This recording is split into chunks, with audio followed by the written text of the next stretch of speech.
Então, nessa ação penal 506, 31, 30 e 17, continuidade do depoimento do senhor ex-presidente Luiz Inácio Lula da Silva. Então, passo a palavra ao Ministério Público para suas indagações. Embora eu já tenha respondido aqui uma questão inicial, eu agora aproveito para cumprimentar Vossa Excelência, cumprimentar os presentes. Eu pedi só para a doutora falar um pouquinho mais alto. Pois não. Cumprimento Vossa Excelência, cumprimento os presentes, inicio as perguntas do Ministério Público. Com relação... Doutora, se puder falar um pouco mais alto, eu agradeço. Ele não aumenta o som, doutora. Bota o microfone mais falar perto um pouco da mais boca. alto mesmo. Com relação ao apartamento 121, vizinho ao que o senhor mora, em São Bernardo, o contrato de locação foi elaborado pelo advogado Roberto Teixeira? Deve ter sido, porque o Roberto Teixeira é o companheiro que orienta as coisas que eu quero fazer. Ele é meu advogado. Quem solicitou a ele que minutasse esse contrato de aluguel? Foi o senhor? Não porque eu não estava, e se fosse eu teria assinado. O Roberto Teixeira deve ter recebido o comunicado do general, que era o chefe da minha segurança, da questão do apartamento. E o Roberto Teixeira deve ter procurado a dona Marisa e conversado com a dona Marisa sobre a perspectiva de vender. Ao dizer que não ia comprar, sabe, apareceu o Glauco. Não sei quem foi que falou pro Glauco lá, mas o Glauco é um homem de negócio, sabe? E ele foi lá e comprou um apartamento e nos alugou, que eu agradeço muito. E qual é a forma atual de pagamento dos aluguéis? Eu agora estou pagando, depois que a Marisa morreu, eu estou pagando diretamente. Mediante depósito em Depósito. conta? Acabei de falar, tem uma carta que ele mandou, eu acho que em fevereiro, pedindo para que fosse depositado o dinheiro no Banco do Brasil. E qual o valor atual do aluguel? 4 mil e pouco. Consta da quebra de sigilo bancário que o senhor ex-presidente fazia declaração conjunta de imposto de renda com a sua esposa Marisa Letícia? Nas declarações de imposto de renda dos anos calendário dos anos de 2011 a 2014, está no evento 1, anexo 258 até o anexo 264 dos autos. Consta que teria havido pagamento de aluguel pelo apartamento 121 nos valores, então, de 42 mil em 2011, 46.241,60 em 2012, 46.820 em 2013 e 49.820 em 2014. Nos 4 anos, então, o total é de mais de 184 mil. O senhor prestou declarações à Receita Federal informando haver pago esses aluguéis? Acabei de falar, doutora, que foi declarado no meu imposto de renda e o Glauco declarou que foi declarado no imposto de renda dele. Essa declaração, não tendo sido pagos os aluguéis, essa declaração, então, não é verdadeira? Essa premissa de Vossa Excelência não foi colocada pelo depoente. Os aluguéis foram pagos? A premissa de Vossa Excelência, o depoente esclareceu há pouco que quem cuidava da questão dos aluguéis era a dona Marisa, que fez a locação do imóvel. Foi dito, foi esclarecido a Vossa Excelência já tem a resposta. Não era o senhor que não apresentava. Eu vou apenas repetir pausadamente aqui. Eu não tratava dos meus assuntos caseiros. Inclusive, quem fazia o acerto, juntava a papelada para a declaração de imposto de renda, era a minha querida esposa. O senhor tinha um contador para apresentar esse imposto de renda? Tem um contador.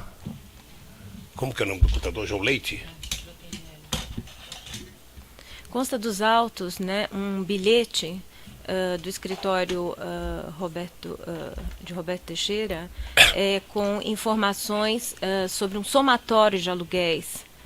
O senhor tem conhecimento desse documento que está nos autos? Não. Ele orientava com relação a como declarar seu imposto de renda? Orientava. O senhor Roberto Teixeira? O primeiro que fazia a minha declaração de imposto de renda até 2000 e pouco era lá em São Bernardo. Depois eu passei para fazer no escritório em São Paulo, que fazia dos meus filhos também. Eu não compreendi. Então, o escritório do senhor Roberto Teixeira o auxiliava na preparação do seu imposto? É que esse escritório de contabilidade trabalha para o escritório do Roberto Teixeira. Certo. Nas respostas escritas que o senhor ex-presidente prestou durante as investigações, está no anexo 273 do evento 1. O senhor ex-presidente disse que o pagamento do aluguel do apartamento 121 era realizado com emissão de recibos. O senhor disse isso expressamente. Era o que eu tinha conhecimento.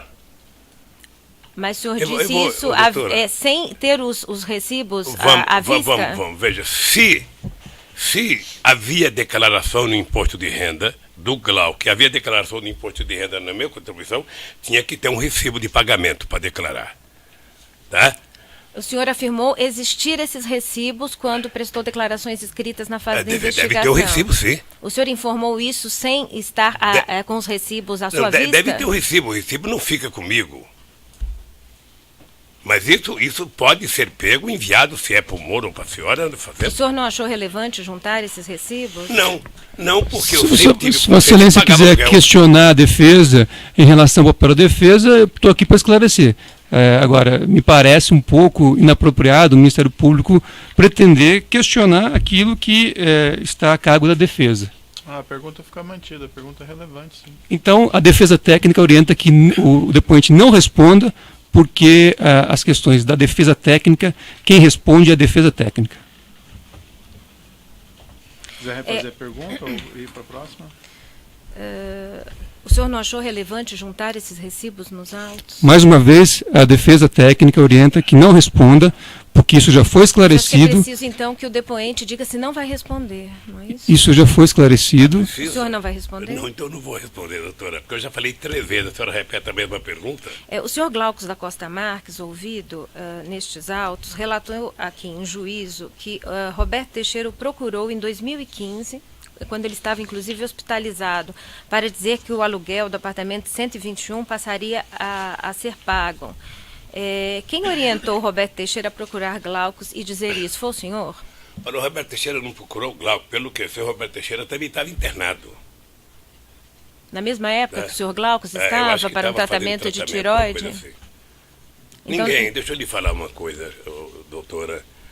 Ninguém, eu até ontem no depoimento do Glauco, até a semana passada no depoimento do Glauco, eu tenho clareza, certeza, que o aluguel estava sendo pago do dia 1º de fevereiro ao último dia 1º agora. Para mim foi surpresa, porque o Glauco nunca reclamou para mim de que não estava sendo pago até 2015. O senhor... Porque a senhora há de convir. O senhor José Carlos Bonlai também não o fez? Não. Quando os proprietários do apartamento 121 notificaram a Presidência da República em 2010 que pretendiam vender o apartamento, o senhor, ex-presidente, adotou alguma providência? O senhor falou com Roberto Teixeira sobre esse apartamento? Não, o Roberto Teixeira comunicou que o apartamento, que ele estava querendo vender o apartamento, e depois comunicou que o Glauco tinha comprado e queria alugar o apartamento. Foi feito contato com a dona Marisa. Isso. O senhor Antônio Palocci relatou em juízo, aqui na estação penal, que o senhor ex-presidente lhe disse em 2010 que havia gostado de usar o apartamento 121 e estava pensando em comprá-lo. O senhor ex-presidente tinha esse interesse? Disse isso a Palocci? Palocci disse o quê? Que o senhor lhe disse em 2010 que havia gostado de usar o apartamento 121 durante o período em que a presidência da República mantinha o contrato de aluguel com os proprietários e estava pensando em comprá-lo. O que menos a Marisa queria era continuar morando naquele prédio. A Marisa ficou lá por insistência minha de não querer sair de São Bernardo do Campo, que é a minha origem, porque eu estou próximo do sindicato que me fez fazer política e crescer na política, por isso que ela ficou lá. Mas jamais a Marisa iria admitir comprar o apartamento. Na verdade, ela queria mudar de lá. O senhor ex-presidente tem como explicar a coincidência de Glaucus da Costa Marques ter intermediado a compra do imóvel da rua Doutora Berbeck Brandão e também ter comprado o apartamento 121? Eu não tenho, querida. Coincidência não é comigo.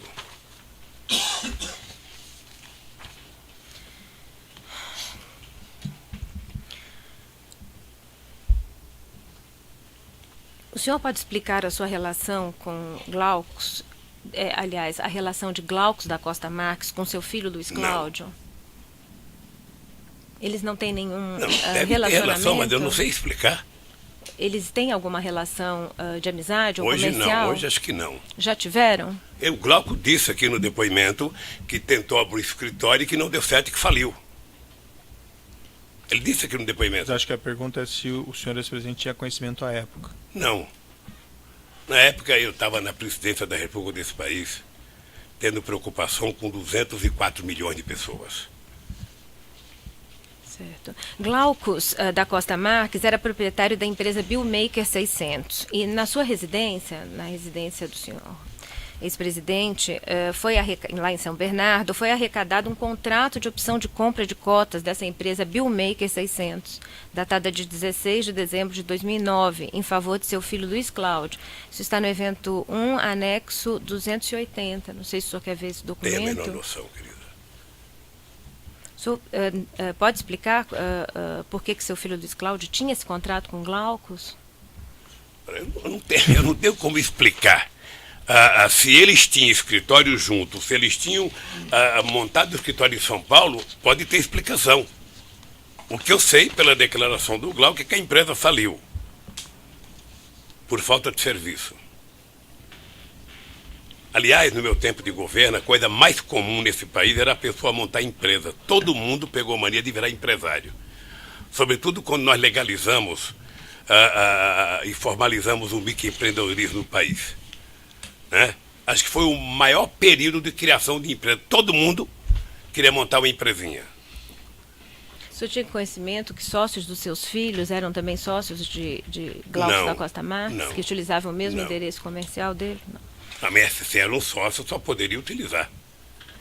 Agora, algumas indagações com relação ao imóvel da rua Aberbeck, Brandão. E, finalmente, é para isso que eu vim aqui. É objeto da acusação também a questão da aquisição do apartamento vizinho. Por isso as perguntas que foram formuladas anteriormente ao senhor. Se a suposição de vocês, ilação de vocês, sabe por quê?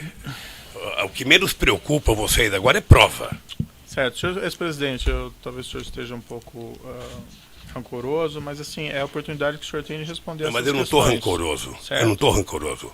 Então é natural que sejam fico feitas preocupado, perguntas. doutor Moro, eu fico preocupado quando as pessoas inventaram uma história Sei. e tentam a cada momento transformar aquela inverdade em verdade. Certo. Mas veja, senhor presidente, é a oportunidade que o senhor tem de responder as questões. Eu tenho muita experiência. Certo. Perfeito. Sabe, eu tenho muita experiência. Então, quando você senta numa mesa, qualquer que seja a mesa, com mais gente para fazer negociação, ou você senta com a disposição de trabalhar seriamente, fazer a apuração corretamente, ou você senta com a disposição de que não vai dar certo, ou senta com a disposição de que vai dar certo. No caso do Ministério Público, eu já disse mais de uma vez para o senhor. Sim, eles contaram uma grande mentira com o PowerPoint. Perfeito. Não o Ministério Público, mas o Ministério Público da Lava Jato. E eu quero ver como é que eles vão sair dessa. Não, eu já entendi esse seu ponto, senhor presidente, mas eu peço que o senhor responda. Eu vou responder as perguntas. Se o senhor não quiser responder, o senhor não responda. Pois não, eu então prossigo. O senhor ex-presidente pode explicar como surgiu a ideia de criar o Instituto Lula? Quando foi isso? Não, eu tinha o Instituto Cidadania, criado em 1992. Mas em que momento do seu mandato Foi presidencial? Foi de lá que eu saí candidato a presidente da República. Foi de lá que eu perdi 2 eleições. Tá? Quando eu deixei a presidência da República, nós fomos discutir se ia criar uma fundação ou ia criar um instituto. Optou-se pela criação do instituto. Eu optei voltar ao Instituto Cidadania para que, estando lá, a gente pudesse discutir o que fazer. Como construir o tal de Memorial da Democracia, sabe? E ficamos pensando nisso e fomos procurar terreno, fomos procurar os móveis que eu já falei, sabe? E aí o Paulo Camoto pediu para visitar esse terreno. Mas a ideia de criar o Instituto, sabe, ela aconteceu depois que eu deixei a presidência da República, porque se eu quisesse pensar antes, eu teria feito como outros presidentes, ter feito dinheiro enquanto estava na presidência. O senhor disse que conversou sobre o Instituto apenas com o senhor, sobre a questão da compra desse prédio, com Paulo Camoto, Desse né? prédio. Desse prédio. E com relação ao senhor Emílio Odebrecht, o senhor conversou a respeito do prédio, da ideia e da ideia do Instituto? Nunca. Nunca. Eu vou repetir alto e bom som. Eu não discutia instituto enquanto eu fui presidente da República, nem com a minha mulher, nem com meus filhos, nem com meus ministros. Eu não queria discutir o meu futuro enquanto eu estivesse preocupado com o povo brasileiro dirigindo esse país. Pois não.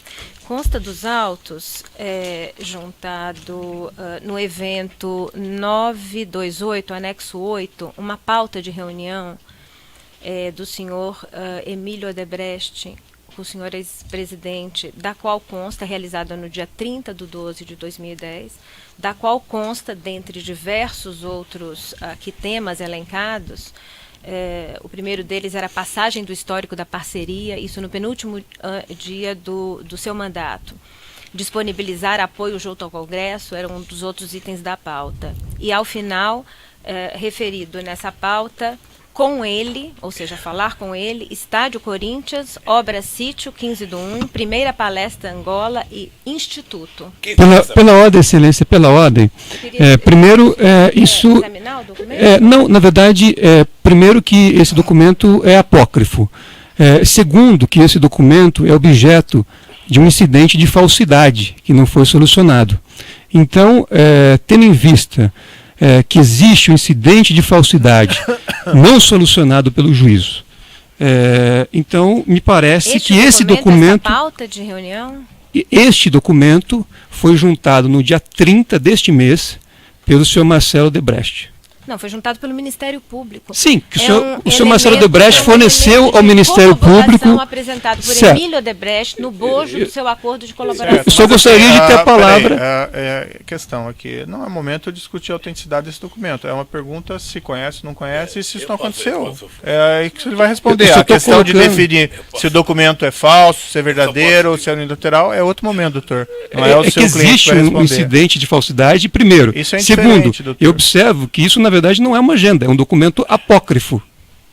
Perfeito. Mas, assim, o Ministério Público está indagando ao acusado sobre ele. Simplesmente ele vai responder sim ou não, branco ou preto. Não pode pedir a pergunta em relação a isso. Não estou impedindo a pergunta, é que a pergunta afirma que seria um documento. Que seria uma agenda. Então, o que eu estou observando, em primeiro lugar, é que isto é um papel apócrifo. Segundo lugar, a defesa técnica arguiu um incidente de falsidade em relação a este documento e em relação a outros, que não foi sequer processado pelo juiz até o momento. Não, está sendo processado, doutor. Não, vai ser decidido no momento próprio. Não, é que Vossa Excelência não processou na forma da lei. É diferente, agora é o momento do interrogatório. Certo. Então, nós estamos ouvindo o seu cliente e as perguntas são feitas, só que a defesa tem a oportunidade de responder. A defesa não só tem o direito, como tem o dever de fazer as suas colocações, e eu tenho esse direito, apenas que Vossa Excelência leve em consideração esses aspectos. Senhor ex-presidente, no dia 30/12/2010, no penúltimo dia do seu mandato, o senhor teve reunião com Emílio Odebrecht e com a presidente Dilma? Primeiro, fazer uma resposta dessa coisa. Primeiro, essa agenda é mentirosa, ela não existiu. Se alguém escreveu isso, esqueceu, sabe, de colocar um pingo de verdade aí. Eu conversei com o Emílio Odebrecht no dia 30 de dezembro, era o penúltimo dia. Eu tinha ido à Bahia inaugurar o 1 milhão de contratos do Minha Casa Minha Vida, e o Emílio Odebrecht me pediu o seguinte: presidente, eu estou em Brasília, eu estou passando o comando da empresa para o Marcelo Odebrecht, e eu estava querendo ver se a presidenta Dilma nos recebia. Eu falei que a Dilma é possível receber, recebeu. Eu acho que não durou 10 minutos essa conversa. Não durou 10 minutos essa conversa. Até porque a Dilma estava em fase de preparação, de escolha de ministério, em fase de preparação da tomada de posse, que era dia 1º de janeiro, e, portanto, a Dilma não tinha tempo de fazer agenda, sabe, só se o Papa pedisse. Esse Papa, né, pedisse, ele possivelmente faria. Mas a Dilma não tinha mais agenda. A Dilma acho que atendeu num gesto de cortesia. O senhor referiu esta reunião ao senhor Palocci no dia seguinte? Não. Aí é outra coisa, sabe, sobre o Palocci. Eu vi atentamente o Palocci contar essa história. Eu vi. E a disfarçatez do companheiro Palocci foi de tal magnitude que ele inventou uma história, como o Emílio foi lá, foi discutir um fundo que tinha sido criado e foi discutir a manutenção desse fundo, a manutenção da relação dele com a Dilma. Eu não sei se vocês sabem que a Dilma foi a mulher que cuidou do PAC, que foi o maior programa de investimento em infraestrutura da história recente desse país. Qual que é a relação? E, portanto, a Dilma prestava conta à imprensa a cada 3 meses. E qualquer empresário que tinha obra de infraestrutura nesse país conversava com a ministra Dilma Rousseff. Porque ela foi denominada por mim, em junho de 2007, na favela da Rocinha, a mãe do PAC. E eu exigia que ela tivesse entrevista coletiva a cada 3 meses. Certo, senhor presidente, mas aí está saindo do objeto. Não estou saindo do objeto, não. Isso faz parte do objeto. Não, mas não precisa entrar não, faz parte. Doutor Moro, faz parte do objeto coletiva. Saber a relação da Dilma com as pessoas. Não, mas então, sabe? Diga mais diretamente a relação da Dilma com o senhor Emílio ou com o senhor Odebrecht. Não tem necessidade de a Dilma tinha relação com as empresas, porque a Dilma era a ministra que cuidava do PAC. Certo. É importante saber disso, porque eu sei qual é a malícia da pergunta. E eu sei a resposta do Palocci aqui. Eu vou dizer uma coisa, doutora. A pergunta é objetiva. O senhor eu acabei de dizer, ao senhor Palocci, o Emílio teve no Palácio Dia 30 numa conversa que não deve ter durado 10 minutos. Certo, não tratou de instituto, não tratou.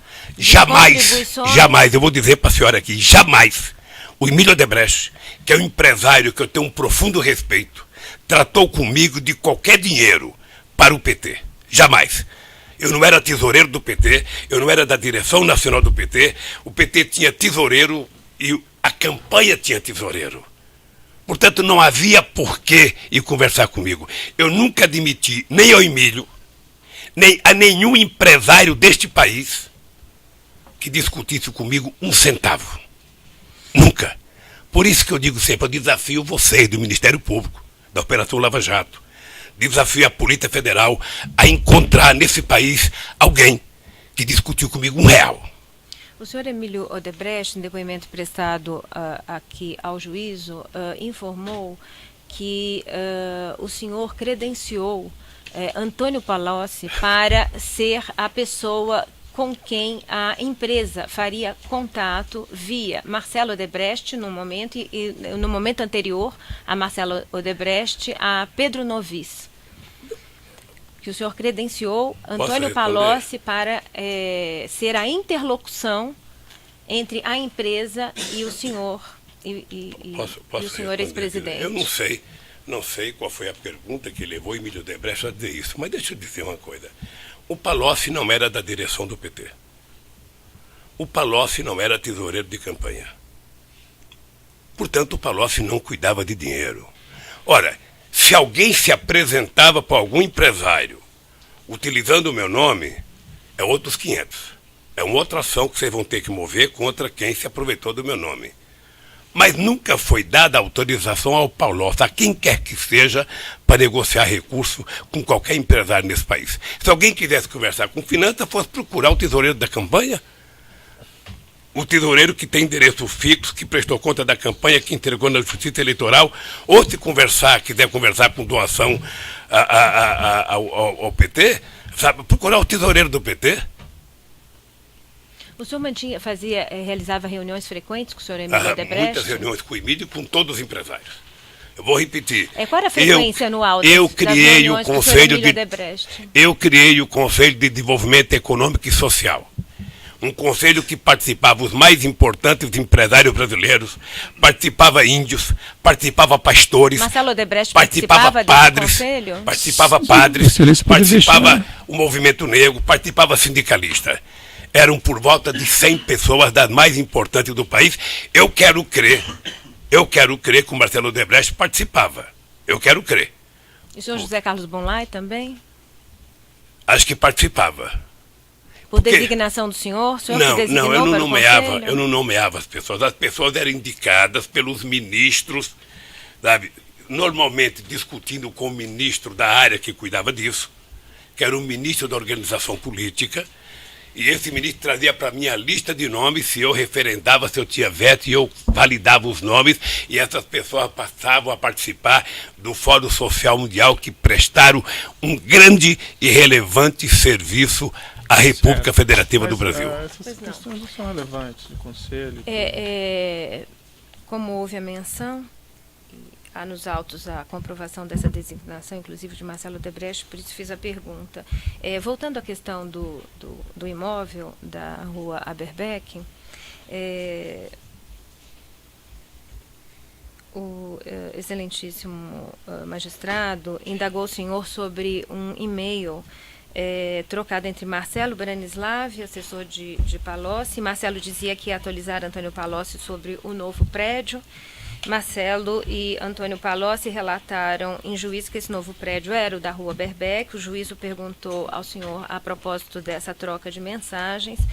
E o senhor disse que não deu ordens para ninguém tratar do Instituto antes de sair da presidência, né? Mas por que Antônio Palocci, nessa mensagem eletrônica, estava em contato com Roberto Teixeira? O senhor sabe dizer? A senhora poderia ter perguntado para o Palocci. A mensagem de chefe referente ao prédio institucional, RT adiou para esta quinta-feira. A senhora poderia ter perguntado para o Palocci, que veio aqui. Ou pode perguntar para o Roberto, que vai prestar depoimento tal dia. Eu não sou obrigado a saber dos e-mails do Palocci para o Emílio Odebrecht, para o Marcelo Odebrecht, para quem quer que seja. Eu não sou obrigado a saber. Mas o senhor sabia que Roberto Teixeira estava lidando com este imóvel da rua Aberbeck? A senhora está dizendo, eu disse aqui para o doutor Moro, que o Roberto Teixeira deve ter sido contratado para legalizar para o senhor Glauco o terreno, que estava totalmente legal, segundo a declaração do seu Glauco. É isso. É que foram arrecadados na sua residência em São Bernardo e-mails trocados em fevereiro e março de 2010 entre Roberto Teixeira, a empresa de Roberto Teixeira de nome Mito Participações, de familiares de Roberto Teixeira, e a corretora de imóveis Edna, falando sobre esse imóvel da rua Aberbeck. Estava na sua residência em São Bernardo, essa troca de e-mails. A senhora sabe. É o documento constante do anexo 267 não, o anexo 223 e 272 do evento 1. Doutora, deixa eu lhe falar uma coisa, doutora. Se o senhor desconhecia a existência, a participação de Roberto Teixeira com relação a esse imóvel, só deixa eu terminar a pergunta, como doutor. Esses e-mails, como o senhor explica que esses e-mails tenham sido arrecadados na sua residência? Veja, eu não uso e-mail, porque não uso computador, por segurança. Tá? Tinha um presidente da República que dizia assim: se você quiser fazer as coisas e não quiser ser bisbilhotado por ninguém, não fale por telefone, não converse em restaurante. Caminhe com a pessoa e vá falando na estrada. Então, veja, eu não tenho e-mail, Marisa não tem e-mail. Ora, se um e-mail estava lá em casa, pode ter sido alguém que levou para dizer o seguinte: olha, é uma cópia do documento. Eu não sei quem levou. Eu não sei quem levou. A senhora tem que esperar a resposta. A senhora interrompe a resposta. Eu não quero polemizar. Eu não quero polemizar. A senhora está fazendo a pergunta, a senhora tem que aguardar a resposta. Doutora, ele está desenvolvendo um raciocínio. Então a senhora pode aguardar o termo da resposta. Eu não quero parecer delicado com a senhora. Só vou interromper um minutinho aqui. Então, responda. Eu não quero parecer delicado com a senhora, mas se eu tenho muita suspeita de cópia. Tenho muita suspeita de cópia. Se a senhora tivesse me dito que estava no meu e-mail, no meu computador, eu dava um valor. Mas uma cópia de um documento na minha casa, quem é que achou isso? A Polícia Federal? É que eles estavam cuidadosamente guardados. A Polícia Federal, como é que a senhora sabe que estava cuidadosamente guardado? Pasta. Sabe? Houve a descrição no laudo. Então, deixa eu lhe falar uma coisa, querida. Eu hoje, passado todos esses meses, eu tenho muita suspeita do comportamento da Polícia Federal nessas ocupações. Muita. Quero deixar claro que eu tenho muita suspeita da Polícia Federal nessas ocupações. Tá? Só para a senhora saber. Por isso eu não posso dar crédito à cópia de um e-mail. E o senhor também disse que desconhecia o envolvimento de José Carlos Bonlai na compra desse imóvel e o contrato, a minuta de contrato de opção de compra estava também na sua residência. também arrecadado na sua residência? Mas isso já respondeu daí, doutora. Você Eu já perguntou? já perguntei. Pois não. Vamos adiante. Ainda em 2010, foram veiculadas notícias de que o Instituto Lula já estava sendo projetado. É uma matéria jornalística que está juntada na inicial da denúncia, de 8/11/2010, portanto, durante o mandato do senhor. A matéria diz o seguinte, eu vou interromper pelo tamanho do áudio, já retomamos.